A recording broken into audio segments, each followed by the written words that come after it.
Un objet est tombé du ciel et s'est écrasé au sol. Devant plusieurs témoins, un objet en flammes s'écrase au sol. C'était rond et des flammes sortaient à l'avant. Et un deuxième impact survient à 3200 km de là. Personne ne devait les suivre.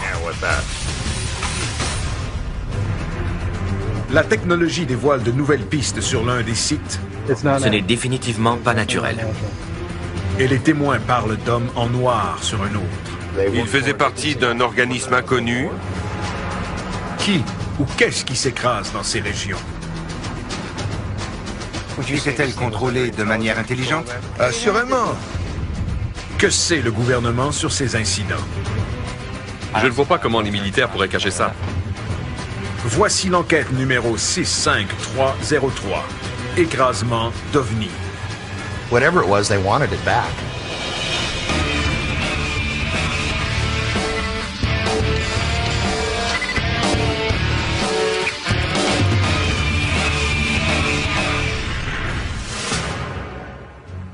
J'ai levé les yeux et un objet en feu qui volait vers le sud éclairait le sol.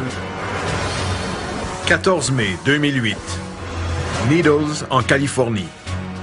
Dans la noirceur du matin, vers 3 heures, un pêcheur voit quelque chose qu'il n'oubliera jamais.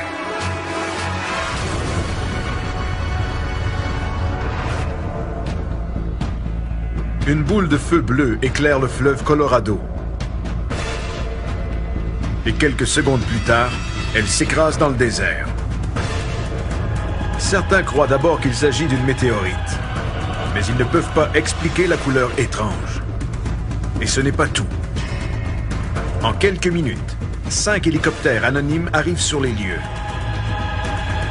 Des hélicoptères à double rotor de type militaire, dont l'un est muni d'une immense grue aérienne.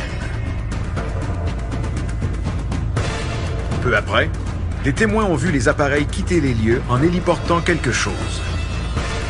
Selon les témoins oculaires, l'objet mesure environ 10 mètres de long et est aussi massif qu'un camion-citerne.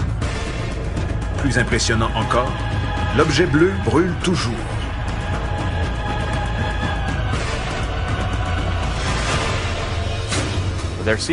Les différents témoignages sont similaires et comportent tous une présence militaire sous forme d'hélicoptère qui serait venu nettoyer l'endroit.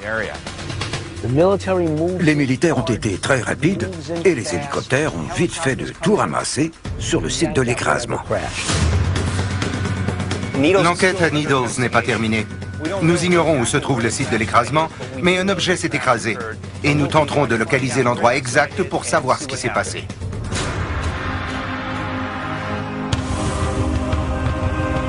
L'enquête débute à Needles, avec la recherche de nouveaux indices. Des gens sont persuadés que le désert cache encore des preuves de l'écrasement mystérieux. Ted Ackworth tentera de trouver l'endroit précis où l'objet s'est écrasé. Si un objet volant s'est écrasé ici, c'est certain qu'il existe encore des preuves solides, physiques et scientifiques. Pat Oskert longera le fleuve à la recherche de marques au sol. En tant qu'enquêteur, c'est une belle occasion pour moi d'aller sur le terrain pour trouver des réponses. Bill Burns rencontrera des témoins oculaires qui ont assisté à l'incident en direct. Je veux savoir pourquoi les militaires continuent à nier qu'ils sont venus ici.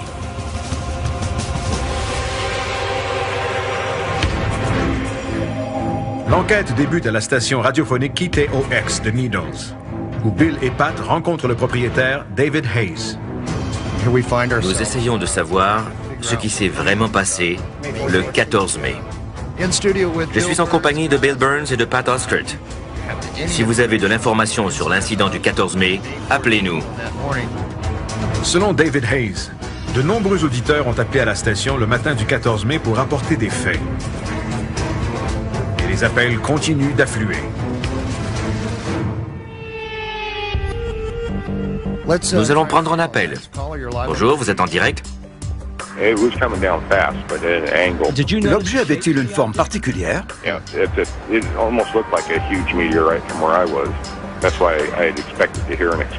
D'accord. Plusieurs ont d'abord cru voir une météorite, mais ils ont changé d'avis en voyant la suite des événements. Je crois que cet objet sorti du ciel a été saisi ensuite. Mais je n'ai aucune idée de ce que c'était, puisqu'ils l'ont ramassé tellement vite. Vite à quel point? Tout s'est fait en 20 minutes. Crois-tu qu'il était suivi? Je crois que oui. Autrement, comment aurait-il pu effacer toute trace aussi vite? Il savait que l'objet était là. Plusieurs témoins sont réticents à parler de l'événement en raison de l'implication des militaires.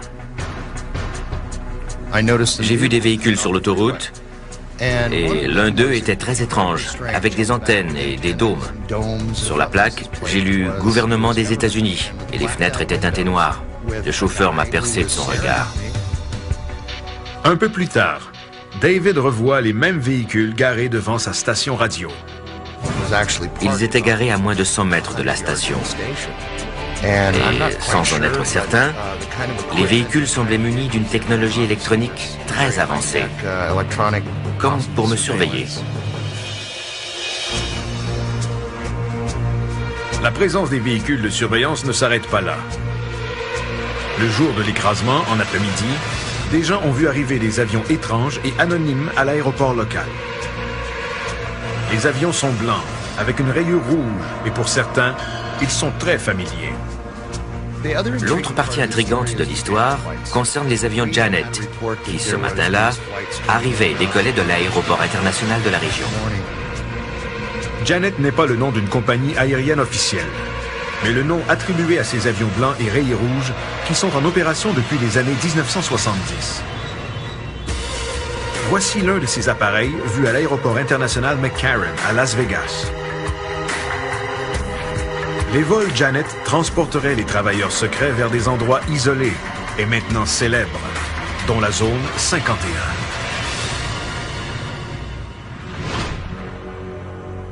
Pourquoi les gens les voient-ils à Needles le lendemain de l'écrasement? Bill se rend à l'aéroport Laughlin Bullhead pour y rencontrer le directeur, David Gaines, dans l'espoir d'obtenir la réponse. Les avions gouvernementaux viennent-ils ici? Oui, surtout leurs avions militaires. Avez-vous déjà vu un avion de la flotte appelé Janet? Non.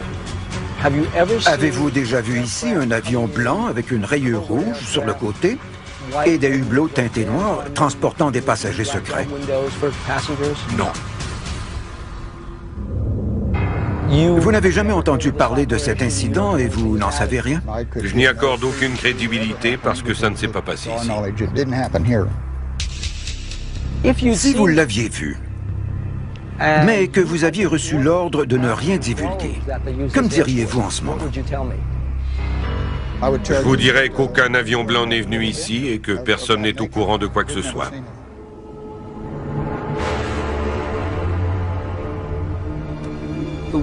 Des témoins ont dit que le 14 mai, un avion Janet a atterri ici alors qu'il faisait encore sombre. Mais David Gaines nie tout.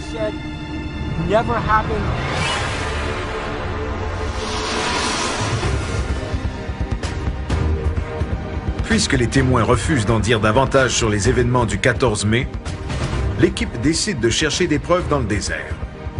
Pat prépare une expédition le long du fleuve Colorado. Son objectif consiste à trouver l'endroit exact de l'écrasement. Nous serons accompagnés de l'archéologue Garth Baldwin qui saura distinguer l'érosion naturelle des irrégularités d'un sol qui aurait subi un impact violent. La mission ne sera pas facile. La végétation est très dense. Nous allons marcher dans le désert pour tenter de trouver des indices d'incendie et d'un impact.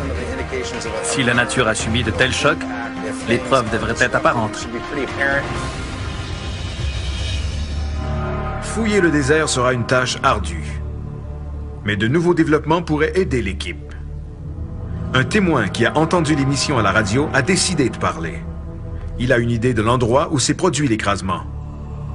Il s'appelle Frank Costigan. Un peu après 3 heures cette nuit-là, je suis sorti pour chercher mon chat et tout à coup, le sol a été éclairé. Pas au point de ressembler au lever du soleil, mais assez pour capter mon attention. Frank a beaucoup d'expérience en surveillance de vol d'avion. Avant de s'installer à Needles, Il était chef de police à l'aéroport international de Los Angeles. L'objet avait quelle forme? Il était rond et des flammes sortaient à l'avant, des flammes turquoises. Il était environ 5 à 6 fois plus long que large, et je suis persuadé d'avoir entendu un boom supersonique quand il a ralenti jusqu'à la vitesse du son. S'est-il écrasé? Je ne sais pas.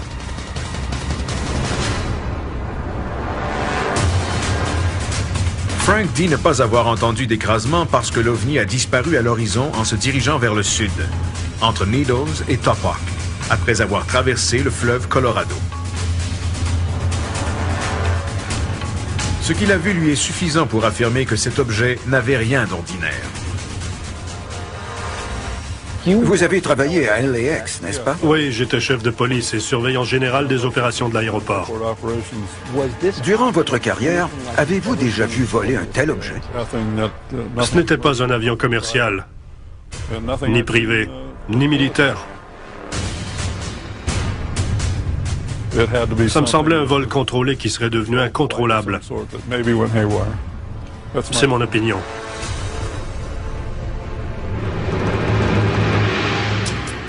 Si cet objet volant était contrôlé, qui le guidait et d'où venait-il? Le désert près de Needles est entouré de bases et d'installations d'essais militaires. Au nord-ouest se trouve le champ de tir naval de China Lake. À l'est sont situés le fort Irwin de l'armée et la base du corps des Marines appelée 29 Palms. Puis au sud, on retrouve le polygone d'essai Yuma, où l'armée teste l'artillerie expérimentale à longue portée. Et bien sûr, l'endroit le plus intriguant de tous, la zone 51, au nord de Needles. En d'autres mots, nous sommes au beau milieu d'une zone chaude d'essais militaires. Ici, l'armée teste et fait voler des appareils auxquels le commun des mortels n'ose même pas rêver. Deux théories sont possibles. La première, que ce vaisseau était extraterrestre.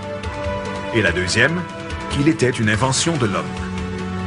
La réponse est peut-être entre les mains d'un témoin qui dit avoir entendu l'impact. J'ai regardé vers le ciel et il est apparu.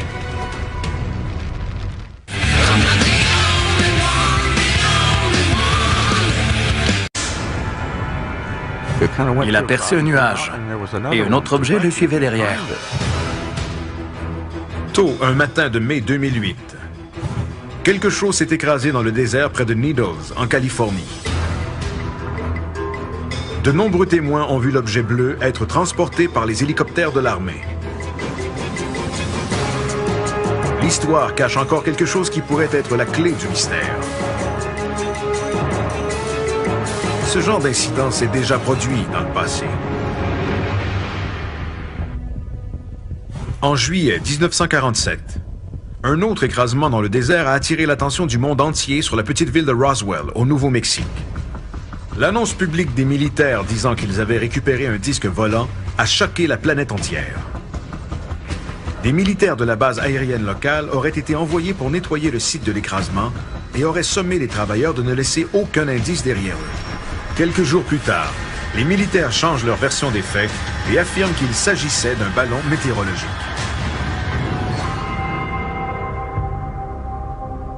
À Needles, l'équipe a trouvé un témoin important qui a accepté de participer à l'enquête, à condition que son vrai nom ne soit pas dévoilé.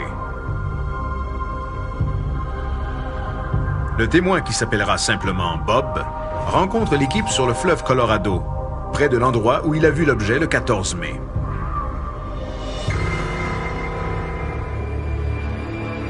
J'étais en train de pêcher et à 3 heures du matin, le devant du bateau s'est subitement illuminé. J'ai levé les yeux et j'ai vu quelque chose d'étincelant, bleu, qui tombait du ciel. L'objet a traversé le fleuve au-dessus de mon bateau et il s'est écrasé au sol. J'ai entendu un bruit sourd. Où est-il tombé? À l'ouest de ma position, à environ 200 mètres de mon bateau, entre la voie ferrée et le fleuve.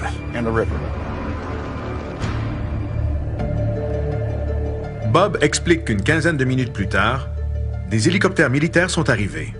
Un hélicoptère est apparu, puis un deuxième et un troisième. Le plus gros est arrivé peu de temps après. Il a volé au-dessus de mon bateau, s'est rendu au site de l'écrasement, il est descendu et quelques instants plus tard, il est reparti. Bob a non seulement vu les hélicoptères arriver, il a également été témoin de leur départ avec le présumé OVNI accroché au gros hélicoptère. Avez-vous vu l'objet être héliporté? Oui, monsieur. Et c'est à ce moment que j'ai vu la forme de l'objet, parce qu'il était éclairé par les autres hélicoptères. Et il était encore extrêmement chaud.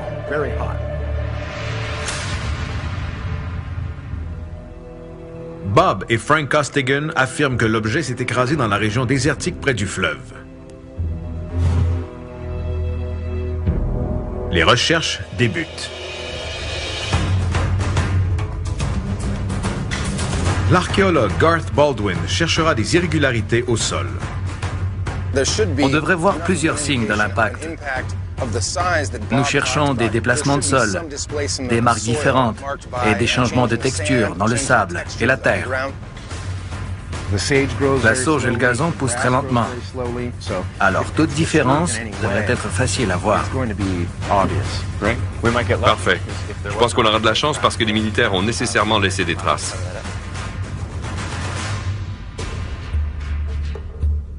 Trouver le site de l'écrasement sera éprouvant en raison des épais buissons de sauge qui couvrent le sol et qui peuvent facilement dissimuler l'endroit de l'impact. L'équipe décide donc de survoler la région à basse altitude.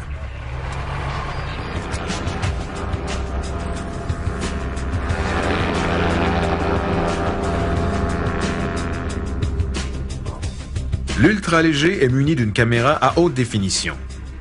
Simultanément, Pat et Garth patrouillent le long de la berge du fleuve dans l'espoir d'apercevoir des indices. Ted et Bill, eux, refont le parcours de Bob en bateau. Quand nous serons prêts, on demandera à l'ultra-léger de survoler l'endroit, car du haut des airs, il est possible d'apercevoir des marques qu'on ne pourrait pas voir autrement. On arrive bientôt.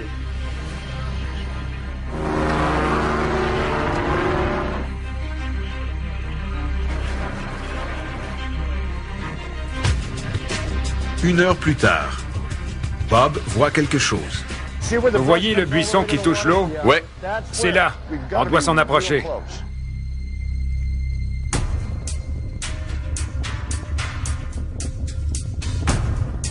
Bob reconnaît des points de repère, dont les lignes électriques et la topographie de la berge. La voie ferrée est juste là. Êtes-vous certain que c'est ici? C'est pourquoi j'en suis certain.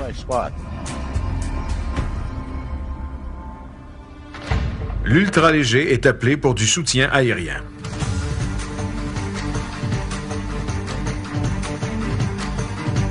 Après quelques survols, un site est localisé.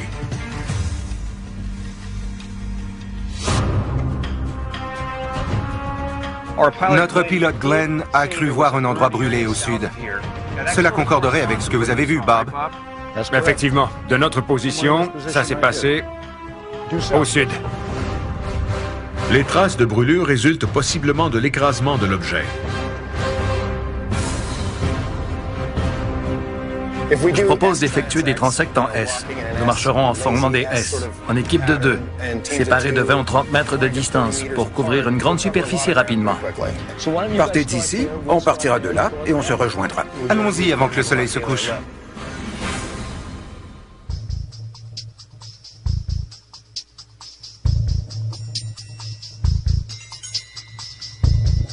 Avant même d'arriver à la région brûlée, Ted et Bill trouvent des signes d'un impact possible.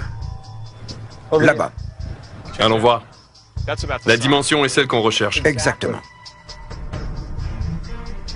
Ce petit monticule est plutôt étrange, non? Ouais. Et la dimension de ce cratère correspond aux descriptions. En fait, on voit uniquement une partie d'un cratère de ce côté. Si un objet atterrit ici en repoussant le sable devant lui, il serait normal de voir une dune comme celle-ci. Je vois une forme de fer à cheval dans cette direction. Fascinant. C'est précisément la trajectoire décrite par Bob. Tout à fait.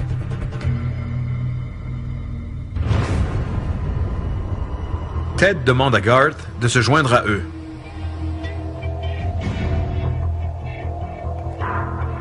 Je ne vois pas de traces d'un impact direct. Je ne vois pas non plus de signes de végétation qui aurait brûlé parce qu'autour, tout est intact. Il n'y a pas eu d'impact ici.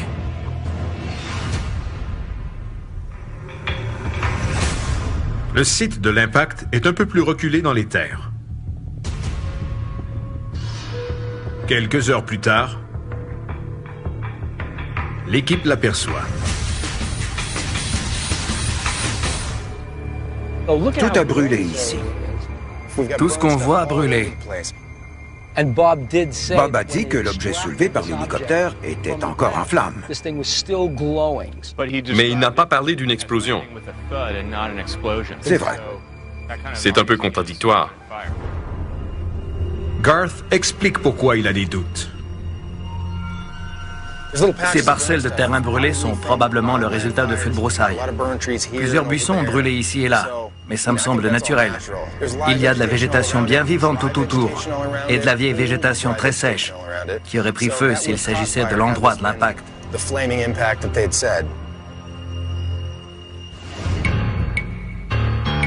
N'ayant trouvé aucune preuve physique, les recherches ne sont pas concluantes quant au lieu de l'écrasement tel que décrit par Bob. Mais avec autant de terrain à couvrir, il est peut-être caché quelque part.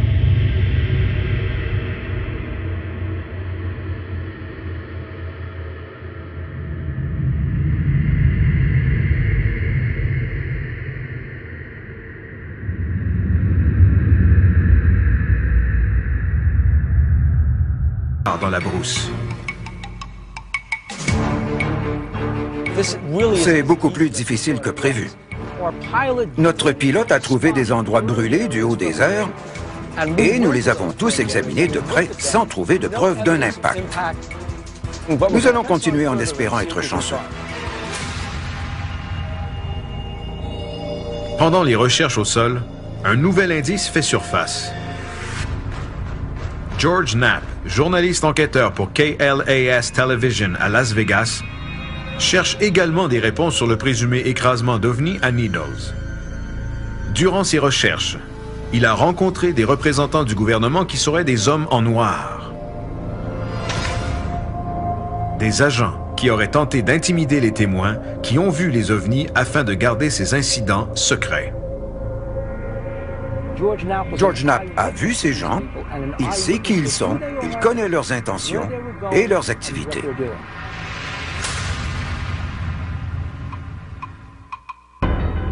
Pendant que Bill suit cette nouvelle piste, Ted et Pat tournent leur attention vers la Pennsylvanie, où l'enquête sur un écrasement d'OVNI dans la petite municipalité de Kecksburg vient de connaître un dénouement important. L'incident à Kecksburg est majeur pour les ovnistes. C'est le Roswell de la Pennsylvanie. Nous savons qu'un objet s'est écrasé, on l'a vu au bulletin de nouvelles. Nos nombreux instruments nous aideront premièrement à trouver le lieu de l'impact avec précision et ensuite à identifier ce qui se trouve sous le sol.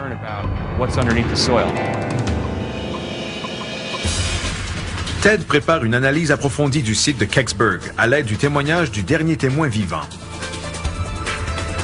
Son objectif consiste à prouver que les militaires tentent de cacher l'incident depuis de nombreuses années. J'étais ici, je marchais, et quand je l'ai vu, je me suis dit que ça venait d'un autre monde.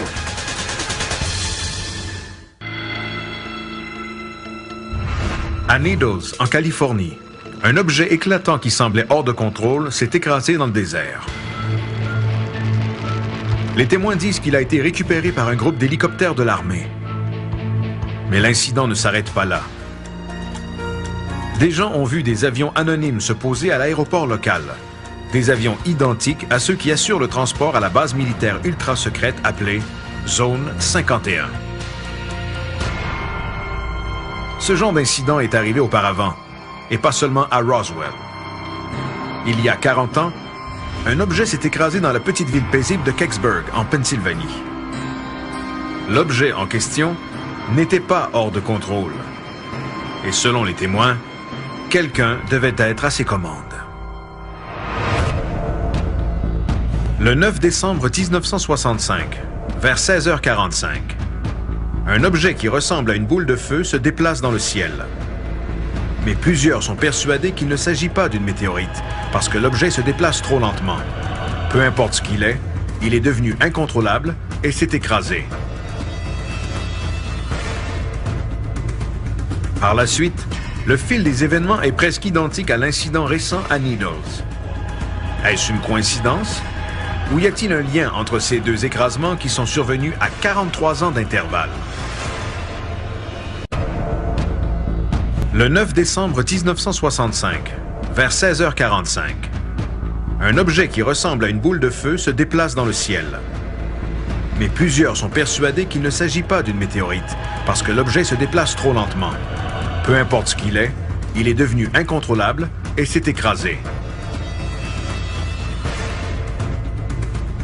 Par la suite, le fil des événements est presque identique à l'incident récent à Needles. Est-ce une coïncidence? Ou y a-t-il un lien entre ces deux écrasements qui sont survenus à 43 ans d'intervalle? Bill Burns rencontre Stan Gordon, l'enquêteur principal du dossier Kecksburg. Il travaille sur cette affaire depuis plus de 2 décennies. Les témoins m'ont tous dit que l'objet a tourné pour se diriger vers Kecksburg. Il est descendu de la même manière qu'un atterrissage contrôlé. Et quelques instants plus tard, les gens ont vu s'élever dans la forêt une colonne de fumée bleue qui s'est dissipée très rapidement. Selon ses recherches, des centaines, voire des milliers de personnes dans les États du Michigan, de l'Ohio et jusqu'en Ontario au Canada ont vu l'objet pendant sa trajectoire qui s'est terminée au site de l'écrasement à Kecksburg. Les services de police et les stations télé et radio étaient inondés d'appels. Tandis que l'objet se dirigeait vers Westmoreland County, les médias de cette région étaient également débordés de témoignages. Les témoins valident les dires de Stan Gordon. Suite à l'incident, leur petite ville a été assaillie. Tous les témoins ont affirmé n'avoir jamais vu ce qu'ils ont vu cette nuit-là. Pat rencontre l'un des témoins, Bill Bulebush, qui a vu l'objet voler et s'écraser à Westmoreland County. Bill, que s'est-il passé? J'ai entendu un drôle de bruit et j'ai vu une boule de feu rouge venir dans ma direction. Je suis resté là à la regarder et elle a survolé la montagne, a tourné lentement et elle est ensuite revenue par ici. C'est à ce moment-là qu'elle a commencé à descendre. On aurait dit qu'elle cherchait un endroit où se poser. Était-elle contrôlée de manière intelligente? Assurément. Bill Bulebush est ensuite monté dans sa voiture pour aller voir ce qu'il croyait être un écrasement. J'ai pris ma lampe de poche, j'ai marché dans la forêt et je l'ai vu. Je me suis dit que personne n'en sortirait. L'objet n'avait ni hublot, ni rivet, rien du tout. Vous l'avez vu de près? À moins de 3 mètres. Est-ce qu'il fumait? Oui, et ça sentait le soufre. Comme des œufs pourris. Bill Bulebush nous a grandement aidé à éliminer les explications plus prosaïques, telles que l'écrasement d'une météorite, d'un avion ou d'une capsule. Il a vu la boule de feu tourner et il affirme hors de tout doute qu'elle était contrôlée de manière intelligente.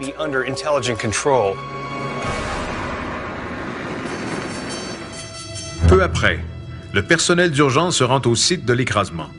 Le pompier volontaire Jim Romanski fait partie des premiers répondants et il est stupéfait par ce qu'il voit. J'étais estomaqué parce que je m'attendais à voir un avion. C'était plutôt un énorme morceau de métal, en partie enfoncé dans un fossé. Pouvez-vous décrire comment il était enfoncé? Il faisait nuit, mais j'ai vu des tas de branches autour parce que l'objet avait accroché des arbres en s'écrasant. Jim dit que l'OVNI avait la forme d'un gland, marqué d'inscriptions étranges tout autour. Cette description est rare. Les ovnis sont généralement triangulaires ou en forme de disque. Mais ce n'est pas tout. Ces étranges hiéroglyphes rappellent une autre enquête menée à Bentwaters, où un ovni se serait posé près d'une base militaire britannique en 1980. L'OVNI arborait également des hiéroglyphes semblables à ceux dont parlent les témoins à Kecksburg. Aviez-vous déjà vu ça? Non, jamais de ma vie. J'étais ici, je marchais, et quand je l'ai vu, j'ai bien examiné cette chose. J'ai réfléchi, et je me suis dit que ça venait d'un autre monde.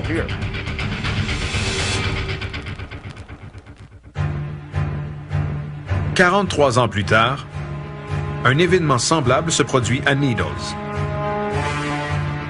Au cours des heures qui ont suivi l'écrasement, des douzaines de militaires de l'armée terrestre et de l'air sont arrivés sur les lieux. Ils ont sécurisé l'endroit et ont interdit au public d'y accéder. À l'intérieur du périmètre de sécurité, ils ont effectué des recherches intensives.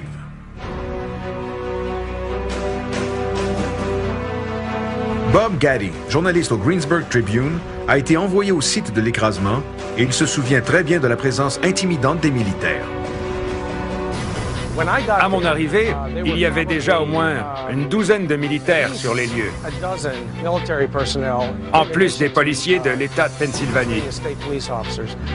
Je leur ai dit que je devais aller voir. Ils m'ont répondu qu'il n'y avait rien à voir. Alors j'ai demandé pourquoi ils m'interdisaient l'accès s'il n'y avait rien.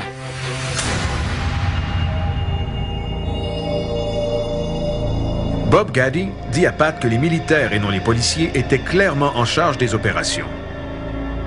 Dans une situation à l'apparence civile, je n'ai jamais vu de militaires prendre le contrôle du site d'un accident. Pourquoi l'armée était-elle sur place? Les militaires nous ont arrêtés, ils étaient armés et j'ai donc cessé d'avancer, ainsi que mon collègue Ron. Nous leur avons parlé quelques instants et on nous a dit de retourner d'où on venait. Il m'a pointé du doigt en disant que personne ne devait les suivre. Des témoins ont raconté à Stan Gordon que plus tard dans la soirée, ils ont vu un gros camion à plateforme entrer dans le périmètre de sécurité. Environ 1 heure plus tard, il est reparti en trombe emportant un gros objet dissimulé par une toile.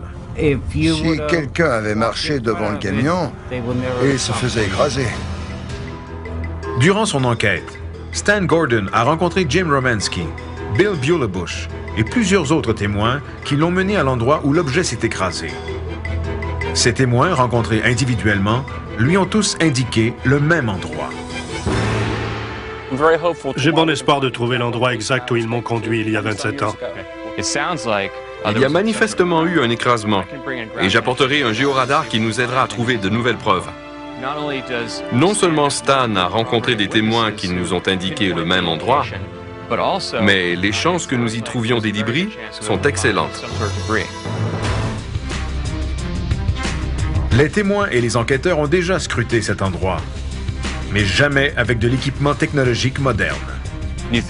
Ces marques pourraient-elles indiquer qu'un objet s'est écrasé ici? Est-ce possible? C'est possible. À travers le pays, l'incident à Needles est connu du public lorsque des gens rapportent avoir vu les tristement célèbres hommes en noir. Ils sont des agents fédéraux.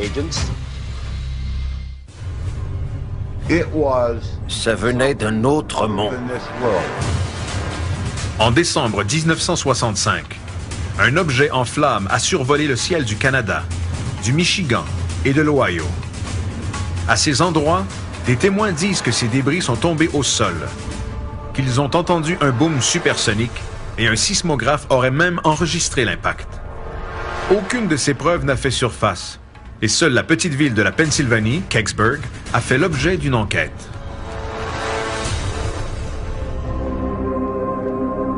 Plusieurs témoins ont rapporté que c'est dans ce ravin que s'est écrasé l'objet en forme de gland, marqué de hiéroglyphes.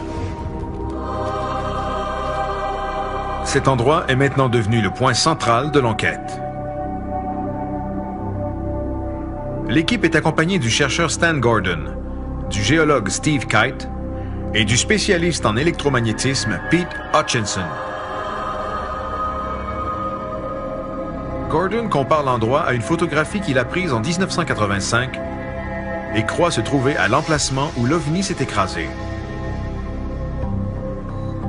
Cet endroit correspond-il à la photo?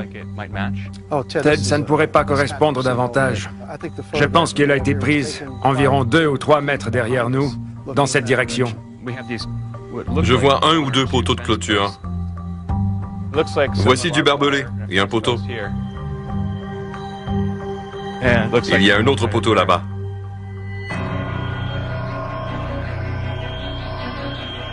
Les poteaux de clôture identifiés grâce à la photographie de Stan Gordon et les témoins sur place indiquent que l'écrasement s'est bel et bien produit à cet endroit. Pourtant, pendant des années, les sceptiques ont clamé que les dommages subis par le ravin avaient été causés par une sonde spatiale russe. La sonde Cosmos 96, lancée pour atteindre la planète Vénus, avait la même taille et la même forme que le présumé OVNI. Toutefois, même cette explication a été rejetée récemment. Selon le Centre national des données scientifiques de la NASA, l'armée de l'air a suivi les données de Cosmos 96 qui indiquent que le déclin d'orbite de la sonde s'est effectué plus tôt que 16h43, heure normale de l'Est, le 9 décembre.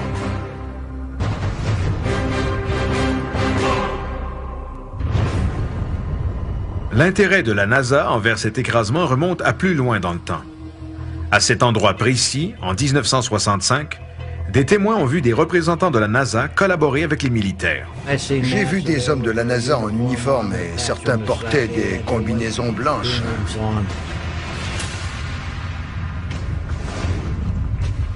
Tout cela rappelle Roswell et les méthodes secrètes employées lors de cet écrasement. Un gros camion avait rapporté quelque chose caché sous une toile durant la nuit. Est-ce possible qu'ils aient laissé des traces que l'équipe pourra trouver après toutes ces années?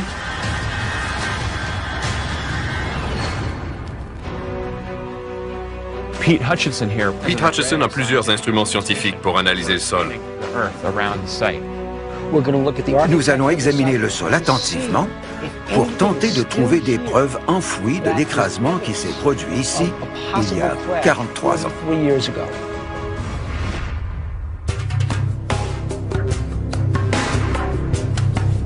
Pete Hutchison et son adjoint Brian commencent le balayage électromagnétique du sol. L'instrument envoie de l'énergie électromagnétique dans le sol et l'humidité transporte les ondes qui sont sensibles aux métaux. Nous trouverons les métaux et toute conductivité anormale du sol. Oui. Alors mettons-nous au travail.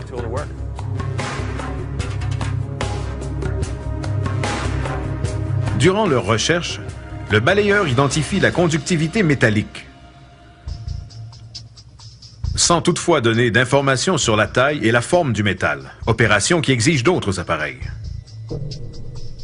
De nombreuses anomalies apparaissent sur la carte en 2 dimensions. Le rouge indique un niveau plus élevé, mais de quel ordre? Manifestement, il y a du métal enfoui à cet endroit. Est-ce un élément qui découle de la nature? En noir, on voit ce qui est naturel et ça exclut la partie en rouge. Ces marques pourraient-elles indiquer qu'un objet s'est écrasé ici? C'est possible? C'est possible.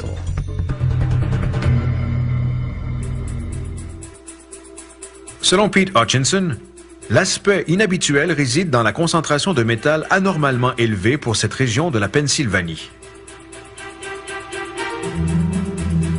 Il propose donc à l'équipe de creuser pour en déterminer la source.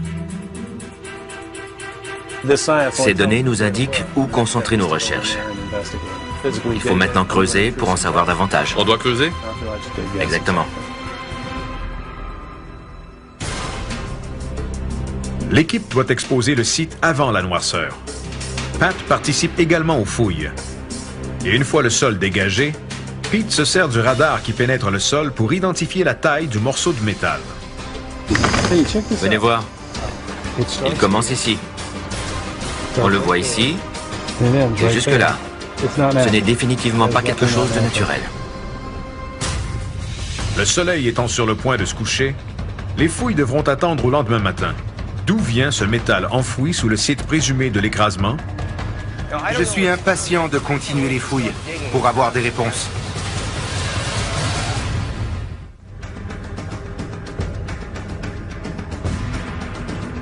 Dans le cadre de l'enquête sur l'OVNI qui se serait écrasé à Kecksburg, un radar pénétrant le sol a révélé une source métallique anormale à l'endroit exact où des témoins croient qu'un OVNI s'est écrasé en 1965.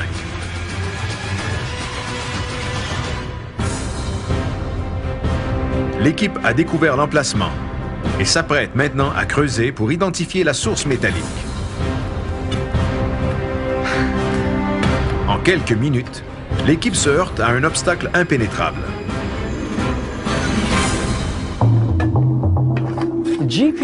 Le radar nous a indiqué une conductivité métallique et nous sommes confrontés à un lit rocheux. L'objet peut être dissimulé sous la pierre, mais cette possibilité est très peu probable. Le radar a peut-être capté des résidus métalliques de l'objet sur la pierre.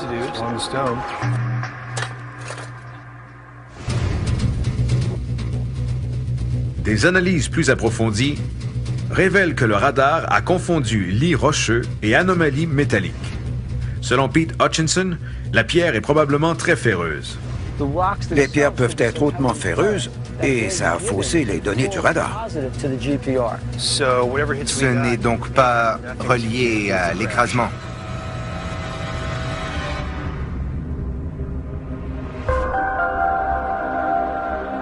Malgré le faux signal généré par le lit rocheux, les témoignages et les entrevues individuelles qui ont soulevé les mêmes faits rendent ce site intéressant. Tout le monde s'entend. Un objet s'est écrasé ici selon tous les témoins et la présence des militaires qui en ont pris possession. On n'a rien trouvé aujourd'hui, mais un objet s'est tout de même écrasé ici à Kecksburg.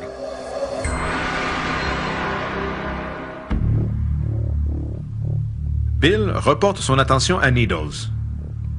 George Knapp, journaliste enquêteur pour KLAS Television à Las Vegas, a une piste étonnante sur les hélicoptères qui auraient été vus après l'écrasement. Je travaillais sur un article sur les hélicoptères noirs avant de commencer à m'intéresser à l'incident de Needles. Nous savions déjà d'où ils provenaient, c'est-à-dire de Fort Campbell au Kentucky. Ils sont surnommés les Night Stalkers. Task Force 160. Les Night Stalkers, ou Task Force 160, est un régiment aérien spécial dont tous les membres doivent avoir une cote de sécurité de niveau secret. George Knapp a effectué des recherches sur un groupe d'hélicoptères noirs qui serait intervenu lors de l'écrasement à Needles et il a découvert qu'il s'agissait des Night Stalkers, le même groupe qui a transporté un objet en flammes après l'incident Cash Landrum au Texas en 1980. L'incident Cash Landrum, à l'instar de celui de Needles, impliquait des hélicoptères militaires qui ont poursuivi un objet lumineux pour ensuite disparaître à l'horizon. Cet incident a causé des maladies radioactives très étranges à 3 témoins oculaires. George Knapp va encore un peu plus loin et découvre que le personnel militaire travaillait sur des projets top secrets et sans nom à Needles. S'agit-il des hommes en noir mentionnés par plusieurs témoins oculaires? Ces hommes sont partis de Needles pour retourner à Las Vegas. Et à bord de leur véhicule, ils se sont arrêtés près de nous, ont laissé leur véhicule en marche et sont venus nous parler. Ils nous ont dit être des agents fédéraux sans jamais nous mentionner de quel organisme ils faisaient partie. Et ils nous ont dit qu'ils transportaient des armes nucléaires. La présence de ces agents à Needles demeure toutefois un mystère. Ce groupe est entraîné et dangereux. On parle de commandos qui transportent toutes sortes d'armes. N'étant pas des gens très commodes, je pense qu'ils ne seront pas heureux de toute cette attention qu'on leur porte.